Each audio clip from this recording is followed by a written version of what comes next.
Fevralın 16-da gözlənilən hava şəraiti açıqlanıb. Bu barədə Lent Azra Milli Hidrometeorologiya Xidmətindən məlumat verilib. Bakıda və Abşeron yarımadasında hava şəraitinin dəyişkən buludlu olacağı, arabir tutulacağı, əsasən yağmursuz keçəcəyi gözlənilir.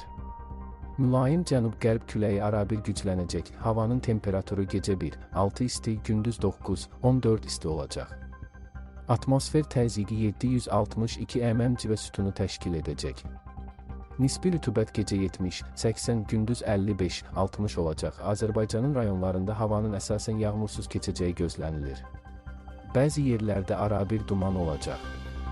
Qərb küləyi bəzi yerlərdə arabir güclənəcək. Havanın temperaturu gecə 2 şaxtadan 3 dərəcə isti, gündüz 11-16 isti, dağlarda gecə 5-10 şaxta, yüksək dağlıq ərazilərdə 13-18 şaxta, gündüz 0-5 şaxta olacaq.